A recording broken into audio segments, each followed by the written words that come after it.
مرحبا ماہ رمضان، مرحبا ماہ رمضان۔ الحمدللہ رب العالمین والعاقبۃ للمتقین والصلاة والسلام علی سیدنا وسید الانبیاء والمرسلین، اما بعد فاعوذ باللہ من الشیطان الرجیم، بسم اللہ الرحمن الرحیم۔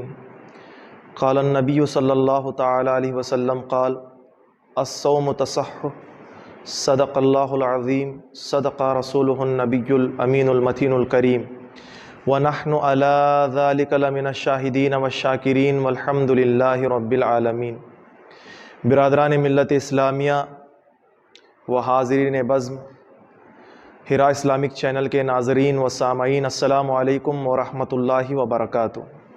پڑھیں الصلاۃ والسلام علیک یا رسول اللہ، الصلاۃ والسلام علیک یا حبیب اللہ، الصلاۃ والسلام علیک یا نبی اللہ صلی اللہ تعالی علیہ وسلم۔ میرے پیارے آقا علیہ الصلاۃ والتسلیم کے پیارے دیوانوں، اللہ رب العزت کا کروڑوں احسان و شکر و عظیم ہے کہ ہم سب کے درمیان سے ماہ رمضان المبارک رواں دوا ہے۔ اس پہلا عشرۂ رحمت کا کل یعنی آج آخری دن ہے، اس کے بعد انشاءاللہ تعالی عشرۂ مغفرت آئے گا، اس کے بعد جہنم سے آزادی والا آخری عشرہ ہوگا، اس کے بعد لیلۃ الجائزہ ہوگی، عید کی رات ہوگی جس میں اللہ تعالی ہر آن میں اپنے بندوں کو جہنم سے آزاد کرے گا اور ان کو جنت عطا فرمائے گا۔ ایسے ہی یہ ماہ رمضان پھر ایک مرتبہ ہم سے دور ہو جائے گا، رخصت ہو جائے گا۔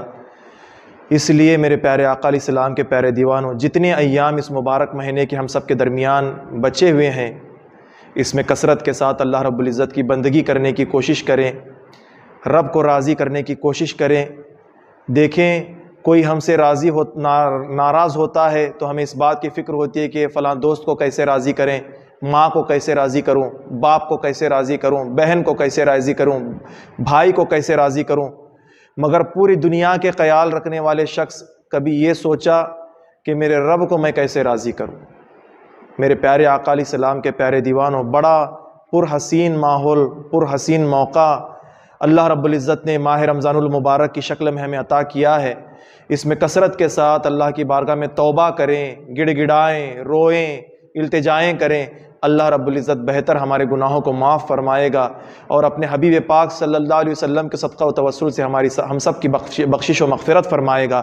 میرے پیارے آقا علیہ السلام کے پیارے دیوانوں، روزے کے متعلق بات چل رہی تھی، گفتگو چل رہی تھی، تو بہت ساری باتیں مجھ سے بیشتر آپ نے ہمارے مرکزی امام حضرت سید جماعت شاہ ولی درگاہ مسجد کے حافظ و قاری محمد عمران رضا صاحب سے آپ نے سماعت کی، اور مجھ فقیر سے بھی آپ روزانہ کے درس میں کچھ نہ کچھ ٹوٹے پھوٹے الفاظ میں باتیں سماعت کر رہے ہیں۔ روزہ بہت ہی افضل العبادات ہے۔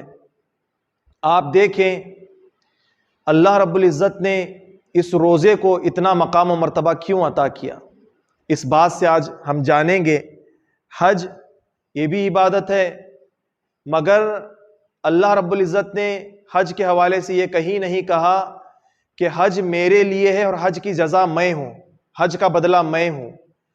آپ نماز دیکھیں، نماز بھی افضل العبادات ہے، افضل العبادات میں سے ہے اور فرض ارکان میں سے ہے۔ اس کے باوجود اللہ نے کہیں نماز کے حوالے سے یہ نہیں کہا کہ نماز میرے لیے ہے اور نماز کی جزا میں ہوں، نماز کا بدلہ میں خود ہوں، بدلہ میں خود ہوں، یہ اللہ نے کہیں نہیں کہا۔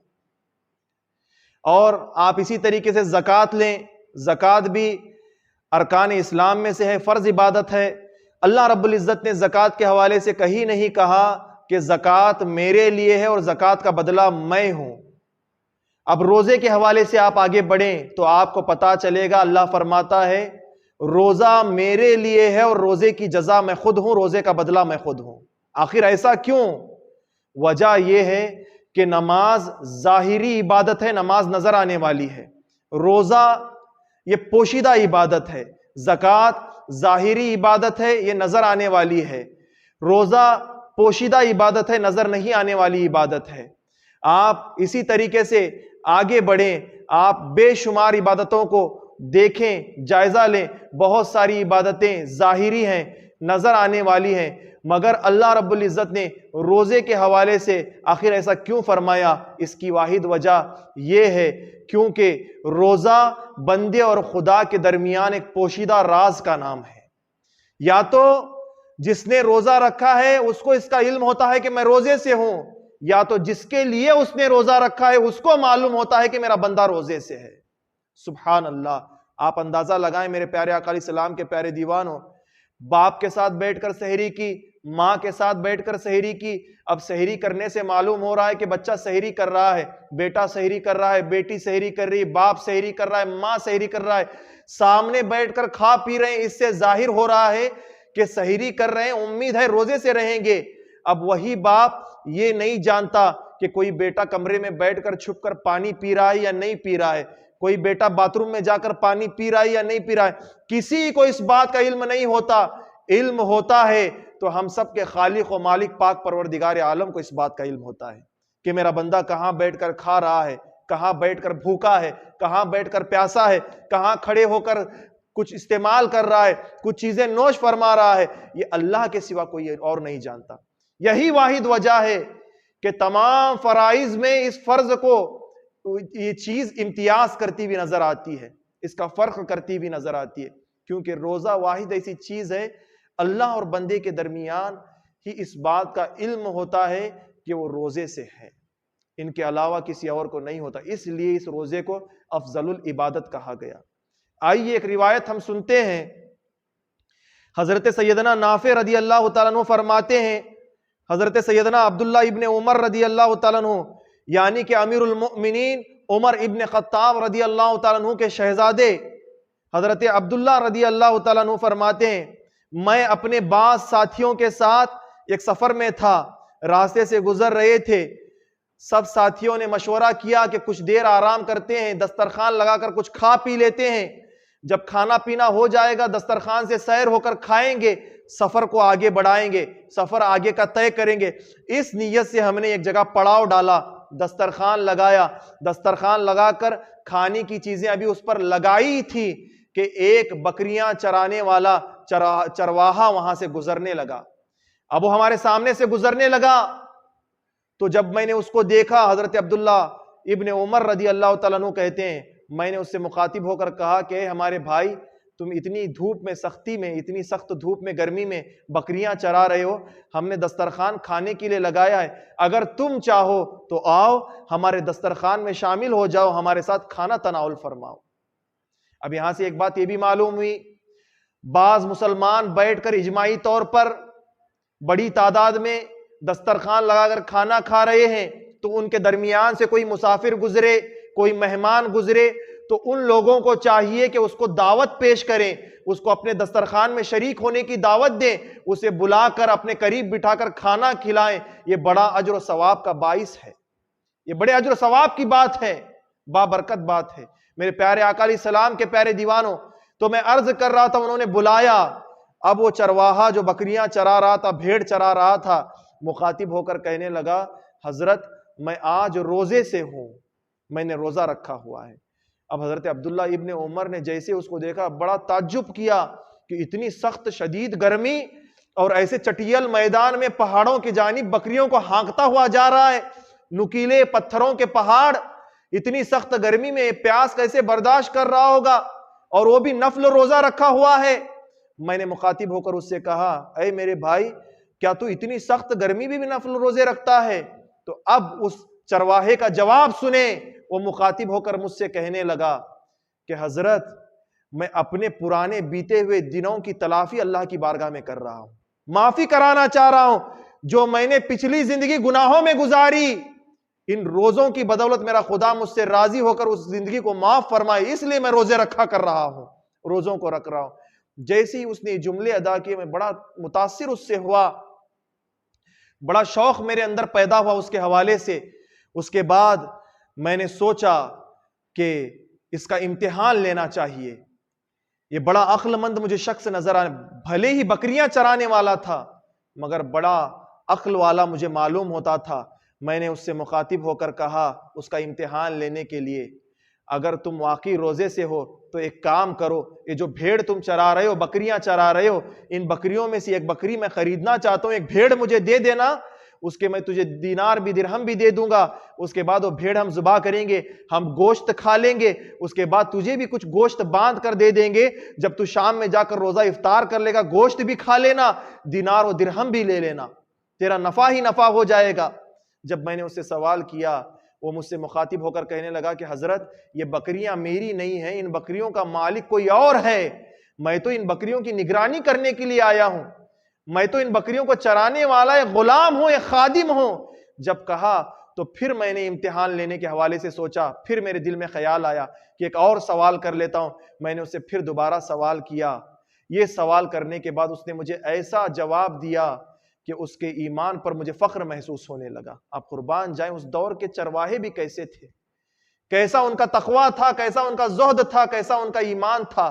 میرے پیارے آقا علیہ السلام کے پیارے دیوانوں، حضرت عبداللہ ابن عمر رضی اللہ تعالیٰ عنہ کہتے ہیں، میں نے اس سے کہا اگر یہ مالک کی ہی تیری بھیڑ ہوں، بکریاں ہوں، واقعی میں بھی جانتا ہوں کہ تجھے دیکھ کر معلوم ہوتا ہے کہ اتنی ساری بھیڑ و بکریاں کا مالک تو نہیں ہو سکتا، اور جو تو کہہ رہا ہے سچ کہہ رہا ہے، ان بکریوں کا ان بھیڑ کا مالک کوئی اور ہوگا، مگر وہ تو یہاں موجود نہیں ہے۔ اگر تو ہمیں ایک بھیڑ دے دے، ہم ذبح کر لے کھا لے، تو واپس چلا بھی جائے اپنے مالک سے یہ کہہ دینا جا کر کہ میں جنگل میں چرانے کے لیے بھیڑ لے کر چلا گیا، وہاں پر بھیڑیا آیا اور آنے کے بعد ہمارے ایک بھیڑ کو اٹھا کر لے گیا۔ اگر تو یہ کہہ دے گا تو تیرا مالک اس کا معاوضہ تجھ سے طلب نہیں کرے گا، تجھ سے سوال نہیں کرے گا، وہ معاف کر دے گا۔ اتنا جب میں نے اس سے کہا تو وہ چرواہا مجھ سے مخاطب ہو کر کہنے لگا، حضرت اپنے مالک سے تو جا کر کہہ دوں گا کہ بھیڑ کو بھیڑیا اٹھا کر لے گیا، بکری کو بھیڑیا اٹھا کر لے گیا، اس مالک کو کیا جواب دوں گا جو مالک کبھی نہیں سویا کرتا، وہ تو ہمیشہ سے بیدار ہے، اسے تو اونگ بھی نہیں آتی، اسے تو نیند بھی نہیں آتی، جو ہمیشہ سے دیکھ رہا ہے۔ اگر وہ مالک مجھے بروز قیامت سوال کر لے گا کہ وہ جو مالک بھیڑ کا تھا اس نے تو مان بھی لیا تیرے جھوٹ کو، مگر میں تو ہمیشہ سے دیکھنے والا ہوں، ہمیشہ سے دیکھ رہا ہوں، اگر وہ دیکھنے والا مالک مجھ سے سوال کر لے گا تو میں اس کی بارگاہ میں کیا جواب دوں گا؟ اتنا جب اس نے جواب مجھے دیا تو اس کی ایمان پر مجھے رشک ہونے لگا۔ وہ وہاں سے یہ کہہ کر چلا گیا، ہم نے دسترخوان سے کھا لیا، اس کے بعد ہمارا سفر شروع ہو گیا۔ جب میں سفر سے واپس لوٹ کر آیا تو وہ غلام مجھے یاد تھا، اس غلام کو میں نے ذہن میں رکھا ہوا تھا، مدینے کا رہنے والا تھا، یہ پہلے ہی اس نے بتایا تھا۔ مدینے میں جا کر میں نے تلاش کیا کہ وہ غلام آخر رہتا کہاں ہے، تو لوگوں نے بتایا کہ فلاں غلام فلاں مالک کا ہے، فلاں مالک کے ملکیت میں ہے، وہ ساری بکریاں بھی فلاں مالک کی ہیں، یہ غلام بھی اسی کی غلامی میں ہے، اسی کی غلامی کیا کرتا ہے، اسی نے اس کو خریدا ہے۔ جانے کے بعد میں اس کے مالک سے مخاطب ہوا، مخاطب ہونے کے بعد کہا کہ وہ فلاں غلام تیرا جو بکریاں چرانے کے لیے جاتا ہے، کیا تو اس غلام کو مجھے بیچے گا؟ تو مالک نے کہا کہ وہ میرا بہت ناکارہ غلام ہے، میرے کس کام کا نہیں ہے، بس بکریاں چراتا ہے، بکریوں کی دیکھ بھال کرتا ہے، اگر تم خریدنا چاہتے ہو تو اتنے دینار اتنے درہم میں بیچنا چاہتا ہوں۔ جیسے ہی اس نے کہا، حضرت عبداللہ ابن عمر نے اس کی قیمت لگا کر اس غلام کو خرید لیا۔ اس کے بعد فرمایا کہ بتاؤ غلام کہاں گیا ہے؟ کہا اس مالک نے کہ وہ روزانہ کی طرح بکریوں کو چرانے کے لیے جنگل کی طرف بکریاں ہانک کر گیا ہے۔ اس کے بعد عبداللہ ابن عمر مخاطب ہو کر کہنے لگے رضی اللہ تعالیٰ عنہ، مخاطب ہو کر کہنے لگے، اب غلام کو تو میں نے خرید لیا ہے، اب بتاؤ وہ بکریاں تمہاری کتنی ہیں، بھیڑ کتنی ہیں؟ ان بھیڑ کو بھی میں خریدنا چاہتا ہوں۔